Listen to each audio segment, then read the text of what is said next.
Hi everyone, we are here live from the USITT conference on the expo floor at the ADA exhibit, and today I have a guest here. Hello. You want to introduce yourself? Sure. My name is Carissa. I am a freshly out of college, now student worker at USITT, and I have been working at this booth with Amanda. Yes, so luckily we've been able to have a lot of workers come and help man the exhibit, and so we met Carissa and she's been a great help. So we're going to learn a little bit about Carissa as she is a chair user. And so Carissa, can you tell me a little bit about like how long you've been in a wheelchair and kind of a little bit of your story? So I am just about on my third year using a chair. I am someone who is called an ambulatory wheelchair user, which means that I do have leg function. I can walk on some days. I have a condition called Ehlers-Danlos syndrome, or EDS, which pretty much means that my collagen does not do the collagen thing. My joints do not stay in their sockets for the most part. So there are days that are great and I can walk and I'm fine. There's days that I have, bracing on a certain joint or I'm on crutches, and then there's days that I'm in a chair because I know I'm going to be doing a lot of walking and it's just not safe for my joints to go through that because my muscles have to overcompensate for that collagen, and then I end up in a lot more pain if I'm trying to walk. Yeah, thanks for that. Yeah. So what exactly have you realized or seen in the built environment that's a struggle for you, or that you wish was different and less of an obstacle, I guess? So at least with the exhibit, I'm very lucky. My chair is very small because I am very small. So we had me test around at the beginning and I had pretty much no issues with any of them, which is then fun to watch everyone else in me practice chairs and they're struggling. And I'm like, what do you mean? It's so easy, because that's what I end up hearing all the time from like people who are walking. Like, just do it. Like, why are you struggling? And I'm like, so I get to go back, which is Yeah. fun because my chair is very small. So like the 5-foot turning radius is really easy for my chair because I am a small chair and ADA is the average. So I'm on the smaller end of that. I'm fine with most of it. The rocks are not fun. Yeah. But I can do really good wheelies to get out, whereas standard chairs don't have a good center of balance. They can't get out. I think an improvement, maybe like a longer carpet section, because they're just using it to slow. Yes. And so then they're not really feeling it. Or going up the hard ramp. I've made a couple people go up that one because they're like, well, it's so fun. You just like fly down. It's like a roller coaster. Yeah, it's like, no, turn but around. try to back go up. Yeah. Tell me how easy that is. I'm going to watch you tip over because your angle is too aggressive. Yeah.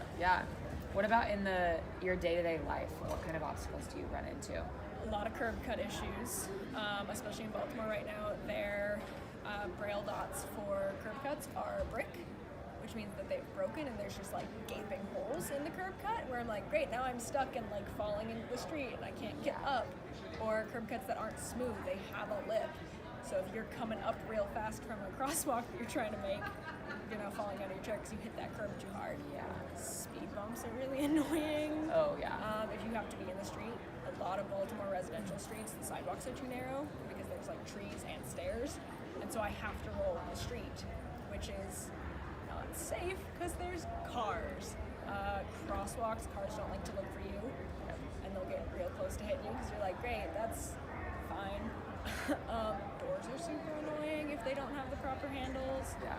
A lot of doors have just the straight pull ones, and you have to be able to like push yourself back and turn and pivot, and it's really annoying if your chair is not fluid movements. Especially if the door is super heavy, right? Yes, heavy doors are the bane. Like of my heavy existence. doors are terrible for like people who are standing and trying to open it and like use their full body, or if you're carrying something. Oh, yeah. Sometimes you have to use both hands to open a It's freaking not door. working. Carrying anything that I can't perfectly put on my back. Yeah.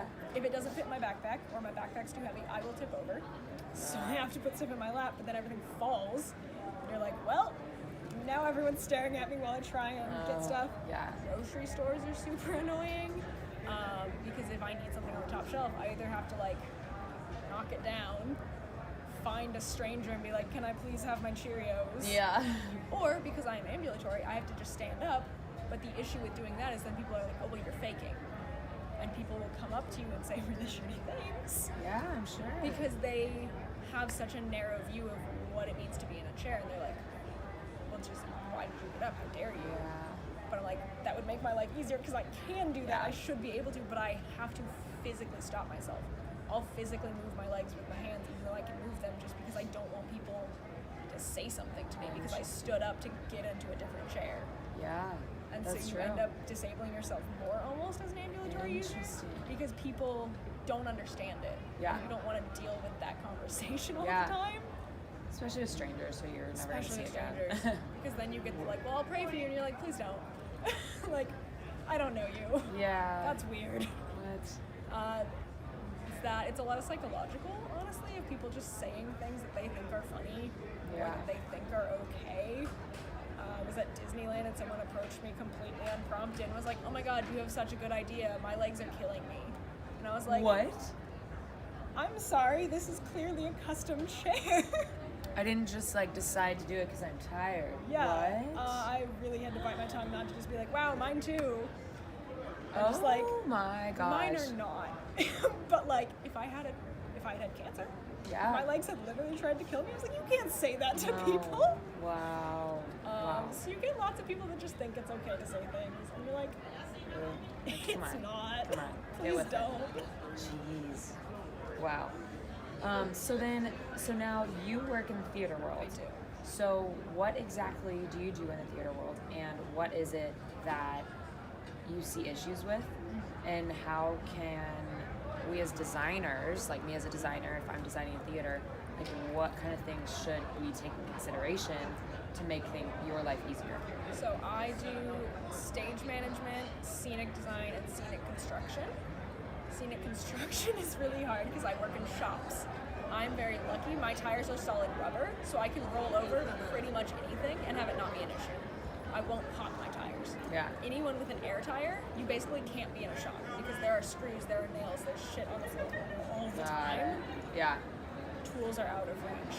They're too high. The saws are at my eye level, so I can't cut something unless I get into a taller stool. Yeah. Because I'm gonna get sawdust in my eyes. A lot of safety equipment is not accessible.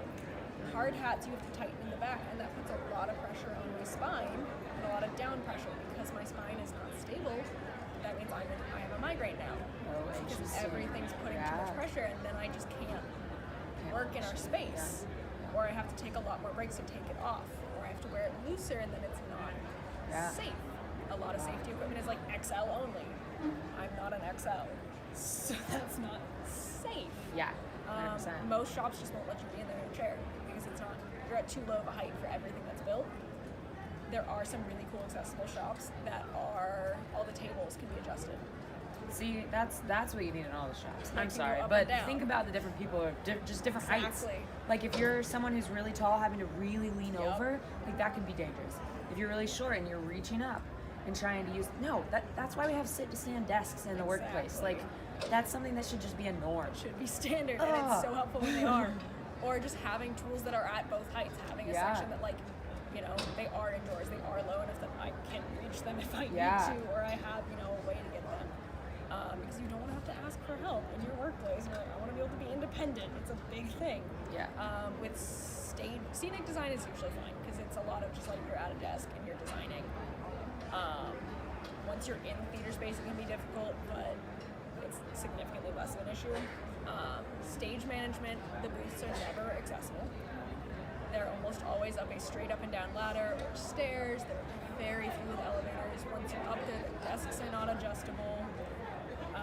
There's usually like a window or a bar of some kind to like contain you in the booth. And so if you're sitting in your chair, you can't see the stage at all. A lot of times you're in and out of the booth. It's like go do this thing and then come back to the floor. And so with the ladders, super exhausting. You go up and down, up and down. You forgot your binder up there. Now you have to go get it. Oh my goodness. You're running around constantly unless you have like an assistant, and then you can just be like, I live here. You go get my things. You go run around and talk to everyone backstage. Yeah. But then you don't get to do all the gossip. Exactly, and you feel like you're dependent on someone else, which you don't want to always have to If do your that. stage has stairs and you can only get to it from stairs because you can't roll on, super inconvenient. Yeah. Dressing rooms are not. Oh, They're I'm sure. always jam-packed. Backstage spaces are always jam-packed. Set pieces everywhere. So trying to navigate is very difficult. Yeah. I've started doing a thing which a lot of stage managers don't, where day one of rehearsal, even if I'm not in my chair, I will look at my cast and I will say, hey, here's what to expect. Yeah. I might be on crutches. I might be in a chair. I might be fine. Don't question it if I come and don't go, oh my God, what happened? Yes. Nothing happened. I woke up. Yeah. I woke up and my hip said why. Yeah. And I was like, it's fine. It's normal. You can ask me questions now, but let's not interrupt the rehearsal process with questions. Just, it's fine. That's smart. Let's That's smart. move on. Yeah. And then Set I open the floor and I say, hey, do any of you have anything you need to tell me? You don't have to give me your medical history because HIPAA, but who has food allergies I need to be aware of? Because no one asks, and I've had shows where people bring in food and then we have a kid with a severe allergy who's like, hey, I can't be here now because someone brought peanut butter into the space because they never told us that was an allergy. Yeah. Yeah. So I can't post those signs and be like, hey guys, we can't bring these foods. I like to bring treats for my cast. I don't want to out one of them and be like, well, now you don't get to eat this thing. Exactly. And you want to because now you're left out because I didn't know you were gluten-free or you had a severe allergy or, you know, you're diabetic. Do I need to have the app on my phone to be able to check the blood sugars from the booth and be able to tell you, hey, go eat a fruit snack. Exactly. You know, what equipment do I need to be aware of to be able to better assist you in that space? Yeah. Because it's not just what do I need you guys to do for me, it's what can I do, and it creates that conversation for them. Exactly. That I feel like most other spaces are not doing. Yeah. No, that's great. That's awesome. But, Well, that's a great little synopsis of kind of like your life and how you see issues and what you're doing to kind of accommodate those. And I really appreciate your time. And that is the finish of the interview today. So we have one more day today of the exhibit, and so we're gonna get to that. So thank you so much, and if you are interested and would like to follow the story of how this exhibit is gonna be traveling, we're gonna meet some awesome people along the way, please subscribe and like this video, and thanks so much. Bye.